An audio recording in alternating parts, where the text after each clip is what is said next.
judaïsme remplit toutes les conditions de la modernité républicaine. Et d'ailleurs, la devise républicaine, liberté, égalité, fraternité, à leurs yeux, est directement issue de la République des Hébreux et de la loi mosaïque. Et donc, ça permet à notre rabbin de Copernic de conclure en disant, écoutez, le problème de la République, c'est qu'elle manque d'esprit religieux, qu'elle manque d'esprit civique. Religieux, ça veut dire le lien.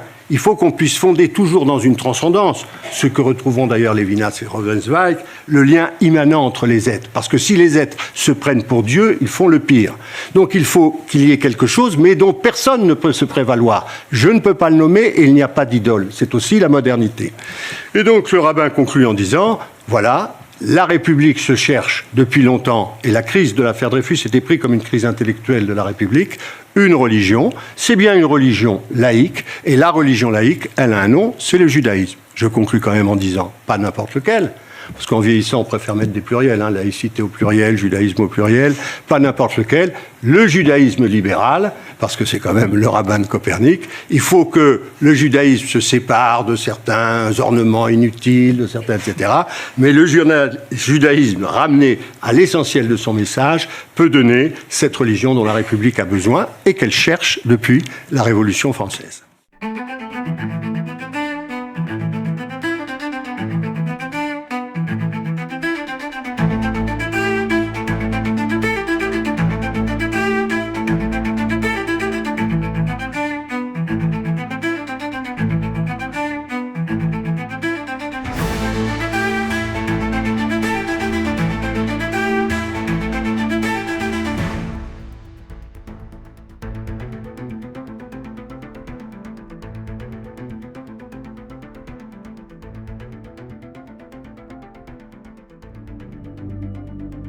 Je ne fêterai pas votre révolution.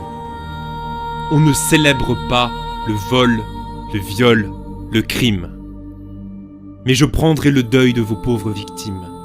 Elles seules ont droit à ma vénération.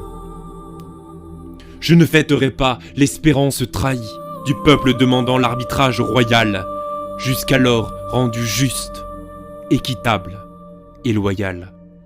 Mais au nom d'une foi par votre orgueil haï. Je ne célébrerai pas votre intolérance, ni vos sacrilèges, ni vos profanations, ni les grands mots ronflants de vos proclamations, prônant la liberté dont vous priviez la France.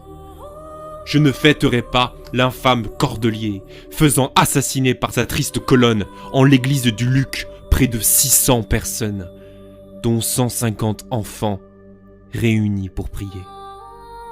On ne pardonne pas les Oradours-sur-Glane, et vous seriez fondés d'entarer les nazis, si vous n'aviez, chez nous, fait pire aussi. Vous êtes précurseurs, messieurs, et non profanes. Quand vous jetiez au four, par vous, chauffés à blanc, les mères, les enfants, les vieillards, les mystiques, vous disiez faire le pain de la République. Mais Hamé, mieux qu'Hitler, les y jetait vivants. Car c'est bien cet Hamé, de sinistre mémoire, l'un de vos généraux prétendus glorieux, qui fut l'instigateur de ce supplice odieux.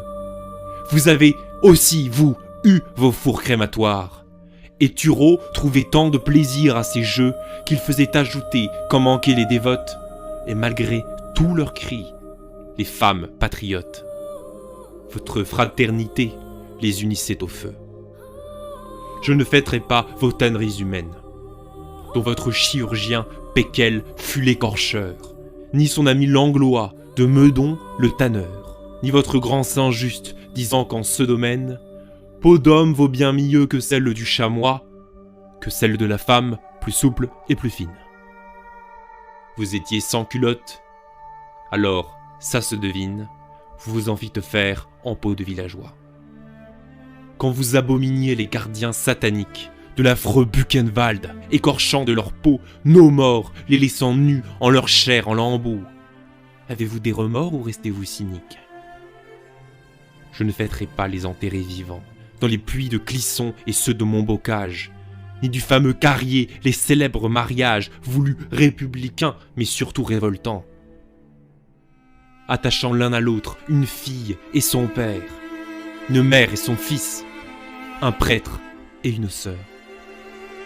et nus, bien entendu, pour que leurs massacreurs aient, humiliant leurs morts, à rire et à se distraire, quand, en les entassant d'embarques à sa bord, on les faisait sombrer dans les eaux de la Loire. Et le fleuve royal garde encore leur mémoire. Il apparaît plus triste à l'approche du port. Je ne fêterai pas, non plus, la guillotine. Ce symbole attitré de la Révolution. Ce moyen fraternel d'abreuver nos sillons, comme vous le chantez d'un sang que moi, j'estime. Je ne chanterai pas votre Révolution. Elle a fait trop couler de sang, de pleurs, de larmes. De notre vieux royaume, elle a rompu le charme et fait perdre au pays sa noble vocation.